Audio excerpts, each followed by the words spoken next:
इस वीडियो में हम एनटीएससी के बारे में पूरी नॉलेज लेंगे। ये वीडियो कौन देख सकता है? क्लास 8, क्लास 9, क्लास 10 के स्टूडेंट्स और जिन्हें एनटीएससी देना है या वो एनटीएससी के बारे में जानना चाहते हैं, वो सभी ये वीडियो देख सकते हैं। इस वीडियो में हम एनटीएससी का सिलेबस, उसका एग्ज़ाम पैटर्न और उसकी सब कट ऑफ डिस्कस करने वाले हैं, और साथ ही साथ जो बुक्स इसके लिए हमें रेफ़र करनी चाहिए वो भी हम जानेंगे। तो सबसे पहले ये एग्ज़ाम क्या है, आपको अगर नहीं पता है तो मैं इसका बता देता हूँ। सबसे पहले ये है national talent search exam, NTSC, national talent search exam. इसको कंडक्ट कौन कराता है? तो इसकी कंडक्टिंग बॉडी है एनसीईआरटी। ये कंडक्ट कराती है इसको। ये एग्ज़ाम क्यों होता है? तो ये एग्ज़ाम जो है कराने का मेन रीज़न ये है, जो स्टूडेंट्स हैं, जो स्टूडेंट्स आगे चल के साइंस या फिर सोशल साइंस में हायर स्टडीज़ करना चाहती हैं, उनके टैलेंट को आइडेंटिफाई करने के लिए ये गवर्नमेंट एग्ज़ाम लेती है। तो अब बात करते हैं कि ये एग्ज़ाम कौन कौन दे सकता है। तो वो सभी स्टूडेंट्स दे सकते हैं। सबसे पहले हम एलिजिबिलिटी देख लेते हैं।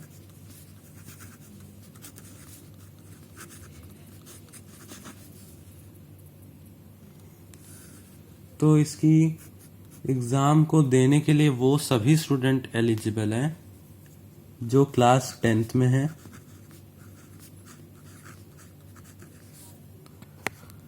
क्लास 10th के सारे स्टूडेंट्स इस एग्ज़ाम को दे सकते हैं। यहाँ बस एक कंडीशन है कि आपके क्लास 9th में फाइनल एग्ज़ाम में 60% या फिर उससे ज़्यादा मार्क्स आए होने चाहिए।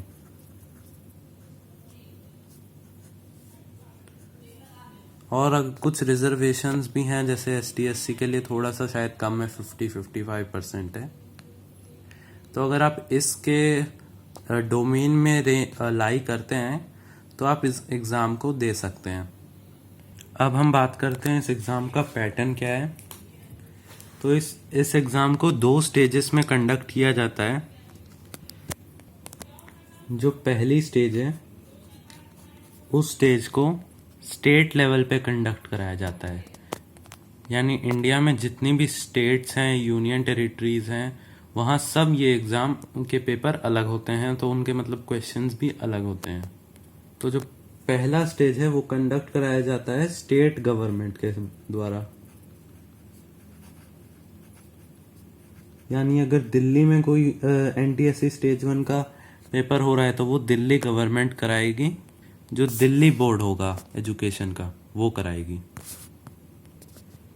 और फिर इसी तरह हर स्टेट में ऐसे ही होगा। यूपी का यूपी बोर्ड, फिर बिहार का बिहार बोर्ड, और उसी तरह से अगर महाराष्ट्र के आप हैं तो आप वहाँ से, मतलब आप जिस स्टेट से अपीयर होंगे उस स्टेट में वो जो है कंडक्ट कराएंगे। फिर जो सेकंड स्टेज होता है उसको कराती है ये एनसीईआरटी। ये नेशनल लेवल पे होता है। मतलब कि जैसे आपने स्टेज 1 अपीयर किया, उसमें जो है कुछ कट ऑफ जाएगी हर स्टेट की। तो हर स्टेट में कुछ सीट्स होती हैं, तो एक एक सीट से जितने भी बच्चे, मतलब जितनी भी सीट होंगी वहाँ पे स्टूडेंट सेलेक्ट होंगे। फिर वो सभी स्टूडेंट स्टेज 2 अपीयर करेंगे। ये नेशनल लेवल पे होगा, यानी ये इसमें कोई स्टेट का ऐसे डिस्ट्रीब्यूशन नहीं है। तो इसमें सभी का पेपर एक ही दिन होगा, एक ही साथ होता है। तो आप समझे होंगे कि स्टेज 1 और स्टेज 2 में कंडक्ट किया जाता है। अब बात करते हैं कि इसकी सीट्स कैसे डिसाइड की जाती हैं और कहाँ पे कैसे ये होता है। तो अब बात करते हैं इसमें क्वेश्चन क्या आते हैं। इसमें 2 सेक्शंस डिवाइड किए जाते हैं। दोनों ही स्टेज में सेम पैटर्न है। पहला सेक्शन होता है मैट, MAT, और दूसरा सेक्शन है SAT, SAT। ये 2 सेक्शन होते हैं। तो मैट होता है आपका मेंटल एबिलिटी टेस्ट या मेंटल एप्टीट्यूड टेस्ट। इसमें आपके जो है जैसे वर्बलिंग के क्वेश्चन होंगे, मैं अभी बताऊंगा कैसे होते हैं। और सेट आपका होता है स्कोलास्टिक एप्टीट्यूड टेस्ट। तो आपके ये दो टाइप होते हैं, दो सेक्शंस होते हैं, स्टेज 1 में भी और स्टेज 2 में भी। अब ये मेंटल एबिलिटी टेस्ट या मेंटल एप्टीट्यूड टेस्ट होता क्या है? तो इसमें आपके जैसे कि लॉजिकल रीजनिंग हो गया, या फिर जैसे आपको सीक्वेंस दे देंगे। फॉर एग्जांपल अगर मैं एक एग्जांपल लूं तो आपको दे देंगे 2, 3, 5, 7 ऐसे। अब आपको नेक्स्ट यहाँ पे क्वेश्चन मार्क दे देंगे और बोल देंगे बताइए नेक्स्ट टर्म क्या होगी। तो आपको बताना होगा क्या है। मतलब ये जैसे कि एक नंबर सीरीज है, तो इसमें क्या है, ये कॉन्सिक्यूटिव प्राइम नंबर्स हैं। 2 प्राइम नंबर है, 3 प्राइम नंबर है, 5 है, 7 है, इसके बाद आपका 11 आएगा। तो ऐसे मतलब ऐसे क्वेश्चंस आते हैं मेंटल एबिलिटी में। फिर सेट क्या होता है? तो आपका जो सेट होता है ये आपका साइंस, मैथ्स और एसएसटी होता है। इसमें मतलब साइंस से रिलेटेड क्वेश्चन, साइंस में भी कौन से फिजिक्स, केमिस्ट्री, बायोलॉजी। फिर मैथ्स आपका होता है, इसमें फिर एसएसटी होता है जो सोशल साइंस होता है। सोशल साइंस में फिर चारों सब्जेक्ट होते हैं जो अगर सीबीएसई की बुक में देखें तो इस हिसाब से ये जो है आपका स्कोलास्टिक एबिलिटी टेस्ट होता है। इसके भी क्वेश्चन जैसे आपको नॉर्मल आपके स्कूल के जैसे क्वेश्चन है उससे थोड़ा सा हाई लेवल क्वेश्चन होते हैं, लेकिन इसमें वही सब चीज़ें होती हैं जो आप स्कूल में पढ़ते हैं। अब बात करते हैं कि इसमें क्वेश्चंस कैसे आते हैं। तो मैं आपको सबसे पहले बता दूं कि इस दोनों ही स्टेजेस में एकदम सेम लेवल का पैटर्न आता है। मतलब कि जैसा पैटर्न यहाँ होगा वैसा ही स्टेज 2 में होगा। तो मैथ में आपका 100 क्वेश्चंस होते हैं। मैथ में 100 क्वेश्चंस, जिसके लिए आपको टाइम दिया जाता है टोटल 120 मिनट्स, यानी कि 2 आवर्स। मैथ में आपके 100 क्वेश्चंस होते हैं, 120 मिनट्स टाइमिंग है, और जो है 2 आवर आपका वो होता है मतलब कि। फिर सेट में भी आपके 100 क्वेश्चन होंगे, जिसके लिए आपको 120 मिनट सेम एकदम है। इसमें भी 100 क्वेश्चन, इसमें भी 2 आवर। टोटल आपका हो गया 4 आवर।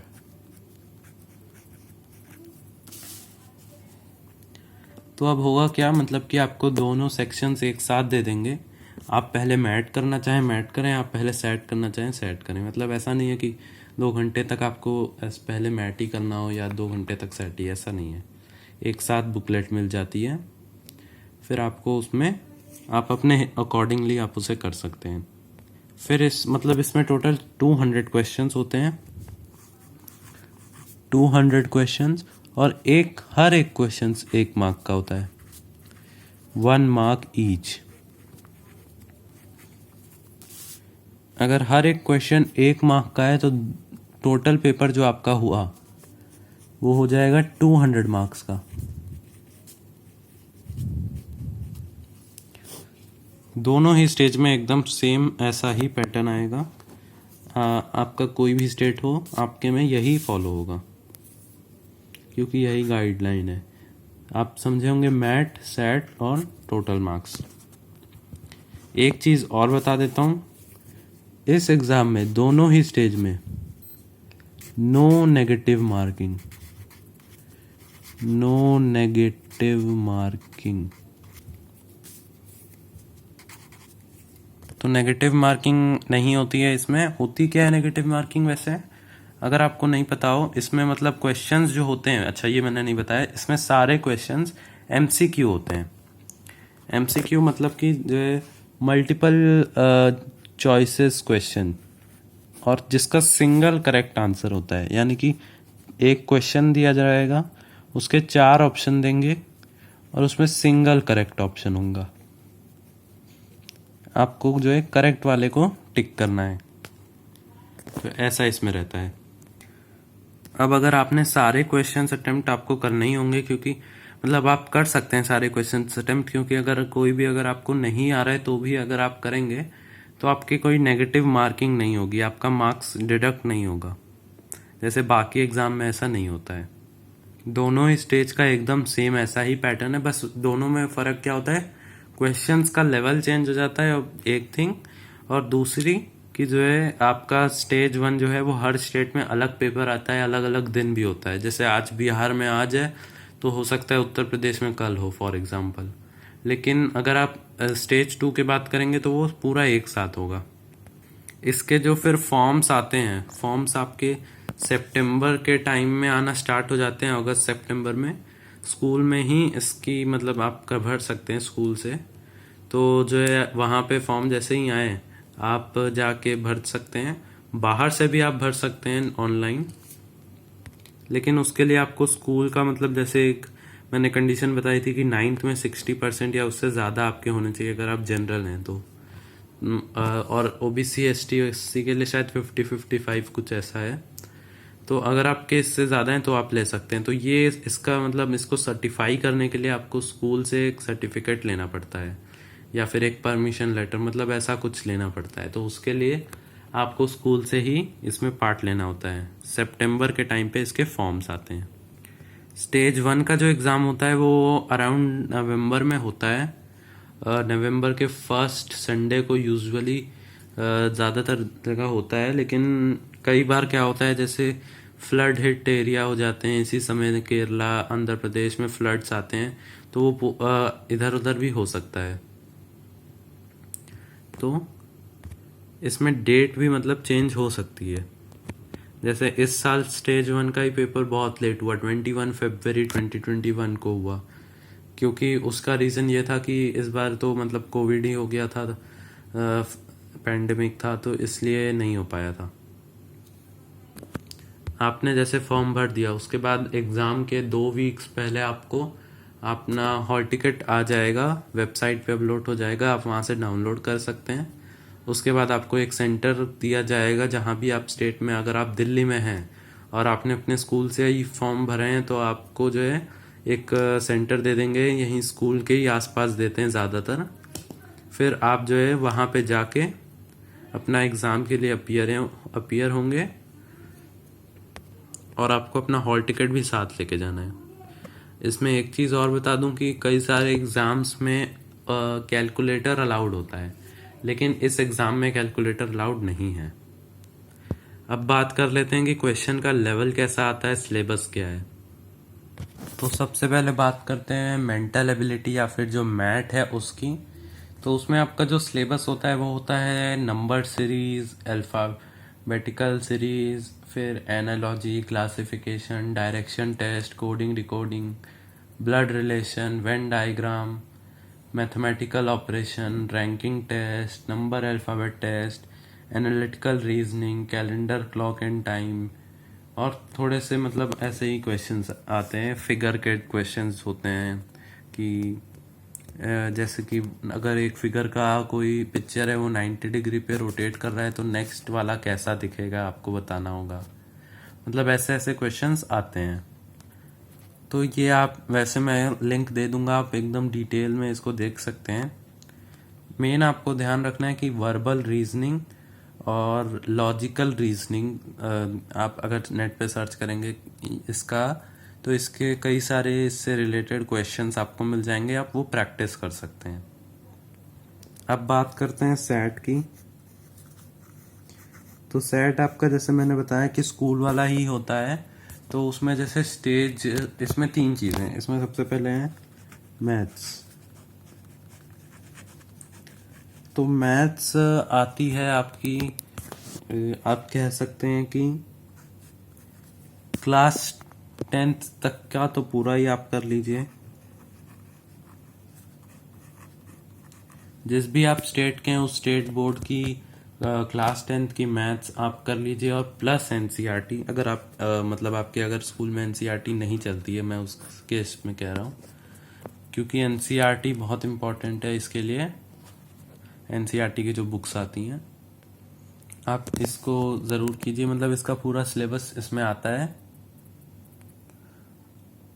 और स्टेज 2 में भी सिलेबस तो वही दिया है कि क्लास 10th तक का आता है, और इसमें क्लास 9th भी आती है, मतलब इसमें क्लास 9th भी ऐड होगी। और कुछ टॉपिक क्लास 8th के भी होते हैं। 8th के मतलब जैसे अगर आपने देखा हो एनसीईआरटी में एक क्लास 8th में 8th चैप्टर है कंपेयरिंग क्वांटिटीज, उसके मतलब कंपाउंड इंटरेस्ट के, सिंपल इंटरेस्ट के क्वेश्चन आ सकते हैं। फिर नेक्स्ट चीज है साइंस। तो साइंस में आप जो है अगेन सिलेबस तो वही है, क्लास 10th 9th और 8th। इसमें भी मतलब बहुत ज़्यादा फ़र्क नहीं है। हाँ, फ़र्क तब हो जाता है जब अगर आपका स्टेट डिफरेंट है, मतलब जैसे कहीं कहीं बोर्ड अलग बोर्ड की किताबें चलती हैं, तो वहाँ पे आपको अपने बोर्ड के हिसाब का तो पढ़ना ही पढ़ना है। आपका बोर्ड आपको ज़रूरी पढ़ना है, लेकिन साथ एनसीईआरटी भी पढ़नी है। और जिन स्कूल में एनसीईआरटी ही चलती है, जैसे सीबीएसई में अगर एनसीईआरटी ही चल रही है तो आप वो भी करेंगे तो मतलब ठीक ठीक रहेगा। अभी मैं वैसे बुक्स बताऊंगा कि कौन कौन सी आपको करनी चाहिए। फिर थर्ड है सोशल साइंस।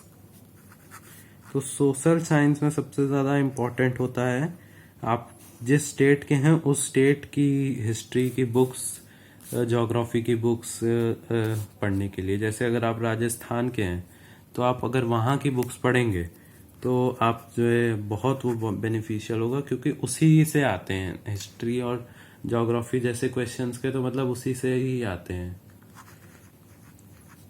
और कहाँ कहाँ तक का आता है, तो क्लास 10th तक का आता है। क्लास 10th सिलेबस वही है, मतलब क्लास 10th 9th और 8th का ज़्यादा पार्ट नहीं आता, बहुत थोड़ा सा पार्ट आता है।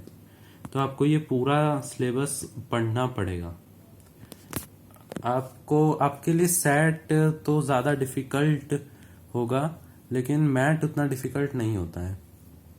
मैथ यूजुअली इजी आता है, कुछ क्वेश्चन ही उसमें टफ होते हैं। जैसे अगर 100 क्वेश्चन आ रहे हैं, उसमें 90 क्वेश्चन ऐसे होंगे जो आप अगर थोड़ा सा दिमाग लगाएं, थोड़ी सी अगर आपने प्रैक्टिस की हो तो आराम से कर लेंगे, आपको कुछ और करने की ज़रूरत नहीं होगी। बाकी मैथ साइंस के क्वेश्चंस थोड़े से आपके स्कूल लेवल से टफ होते हैं, तो मैं अभी बताऊंगा कि कौन कौन सी बुक्स करते हैं, आपको सिलेबस क्लियर होगा। अब बात करते हैं बुक्स की। तो बुक्स पहले मैं जो है कुछ बुक्स आपको बताऊंगा जो मतलब मस्ट है करना। सबसे पहले आपकी state books of maths, science and SST. State books मतलब कि जो आपके स्कूल में बेसिकली चलती हैं वो, और एसएसटी। हाँ, इसमें भी आपको जैसे अगर आप राजस्थान में किसी सीबीएसई स्कूल में पढ़ रहे हैं तो वहाँ पे हो सकता है एनसीईआरटी चलाएं, मतलब एनसीईआरटी की पढ़ाई हो, लेकिन इसका मतलब ये नहीं आपके लिए क्वेश्चंस अलग आएंगे राजस्थान वाले। तो आपको राजस्थान की भी बुक्स करनी है। जैसे अगर आप जिस स्कूल के हैं, पहले तो आपकी स्कूल की बुक्स भी अगर मैं कहूँ तो एक तो एनसीईआरटी आप ज़रूर से ज़रूर करें, यानी कि एक एनसीईआरटी की आपको सारी बुक्स करनी है इन्हीं 3 सब्जेक्ट की। और अगर आप मान लीजिए बिहार के हैं, ठीक है, और फिर आपके स्कूल में लेकिन एनसीईआरटी चलती है, तो आपको एनसीईआरटी तो करनी ही है, साथ में बिहार बोर्ड की भी करनी है। इसी तरह से जैसे आप जिस भी स्टेट के, तो उस स्टेट में जो बुक चलती है वो तो आपको करनी ही है, साथ में आपको एनसीईआरटी भी करनी है। जैसे दिल्ली में क्या होता है, एनसीईआरटी ही चलती है ज़्यादातर, तो आपको एनसीईआरटी के अलावा और कुछ नहीं करना है। लेकिन ऐसा नहीं है, क्योंकि इसका मेन रीज़न यहाँ से सबसे ज़्यादा क्वेश्चन आपके स्टेट के आते हैं एसएससी से। इसमें क्या होता है कि आपके जो हिस्ट्री के क्वेश्चन हैं वो आपके स्टेट की हिस्ट्री से ज़्यादातर पूछे जाते हैं। जैसे महाराष्ट्र में शिवाजी महाराज की हिस्ट्री से आ जाएंगे, लेकिन आपके नॉर्मल कोई दूसरे स्टेट में उस शिवाजी से इतने क्वेश्चंस नहीं आएंगे, तो आपको ये ध्यान रखना है। ये तो हो गई बेसिक बुक्स। अब जो है क्या होता है, जो आपका एनटीएससी का पेपर होता है वो आपके स्कूल के पेपर से थोड़ा सा उसका लेवल हाई होता है।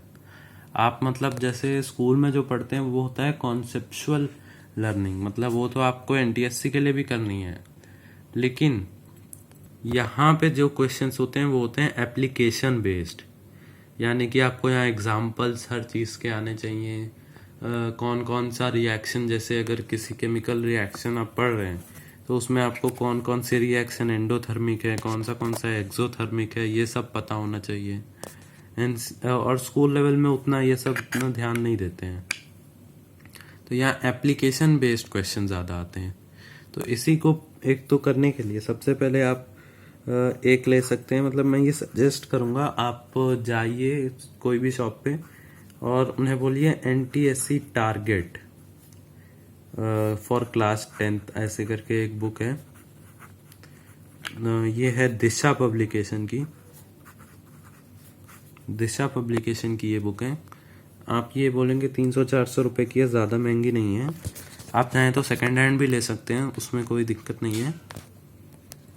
इसमें क्या है, इसमें मैट भी है और सेट भी है, मतलब दोनों का ही आपको क्वेश्चंस और थ्योरी डिस्कस कर दी गई है। और मैट में ज़्यादा थ्योरी नहीं होती, उसमें ज़्यादा मैटर यही करता है कि आपने कितने क्वेश्चंस की प्रैक्टिस की है। फिर एक बुक और आती है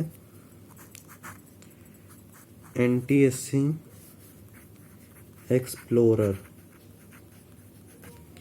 ये क्वेश्चन बैंक की तरह भी आप कह सकते हैं, इसमें भी थ्योरी थोड़ी बहुत दी है। ये भी सेम दिशा पब्लिकेशन की ही बुक है। और एक एमटीजी की भी बुक आती है, ऐसी एनटीएससी टारगेट जैसी ही एक बुक है, एमटीजी की भी आती है। तो या फिर आप इसको ऐसे लिख सकते हैं और एमटीजी, मतलब ऐसी ही बुक है, सेम टू सेम ही है, ज़्यादा डिफरेंस नहीं है। तो आपको जो मिल जाए आप वो ले सकते हैं। इससे सबसे ज़्यादा, इसमें सिर्फ सेट के क्वेश्चन है, इसमें सिर्फ सेट है। मैथ बहुत हल्का सा है, या फिर ना के बराबर ही आप कह सकते हैं, नहीं है। और सबसे ज़्यादा जो इम्पोर्टेंट है वो है प्रीवियस ईयर क्वेश्चन, PYQs।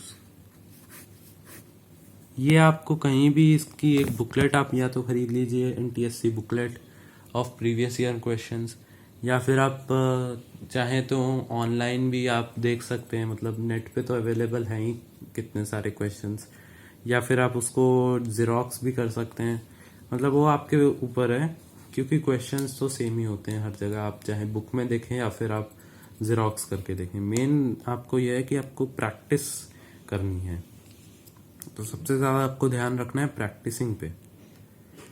अब आप चाहें तो कुछ और क्वेश्चंस